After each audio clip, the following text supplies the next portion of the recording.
Assalamualaikum. Saya akan tunjukkan, ni saya akan nak tunjukkan macam mana kita nak buat live, Mekah live tu. Dekat antara muka sini, okay, kita pastikan ada internet. Kursus sekarang ni kita dah masuk, maknanya dia akan run slide, program, pengumuman jadual kuliah apa semua tu, takwim berapa hari nak raya semua. Bila habis playlist, dia akan masuk ke internet. Okay, content dia run apa? Pergi dekat sini, autoplay internet sini, dia akan run yang di dalam umum ni.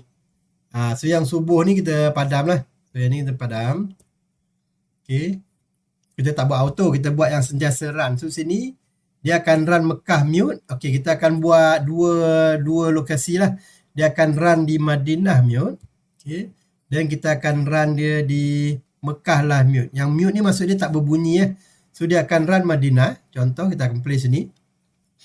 Dia akan run Madinah. So interval ni 112, 115 saat dalam 2 minit dah ni.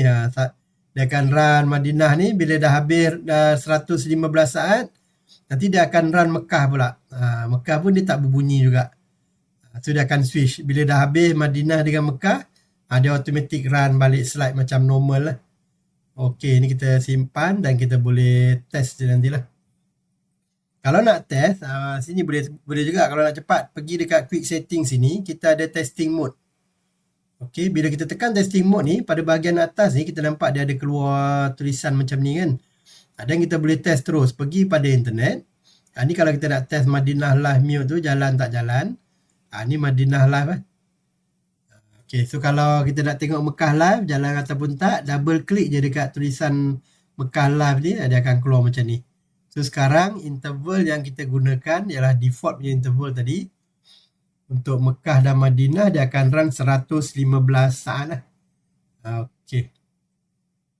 Sekarang kita boleh keluar daripada testing mode untuk hilangkan pada bahagian atas tu. Klik pada quick setting bawah sini. Testing mode kita buang. So macam ni dia akan run normal balik lah. Okay. So mudah je. Ni so kita dah set untuk dia punya Mekah live dengan Madinah live tu. Okay. Sekian. Terima kasih.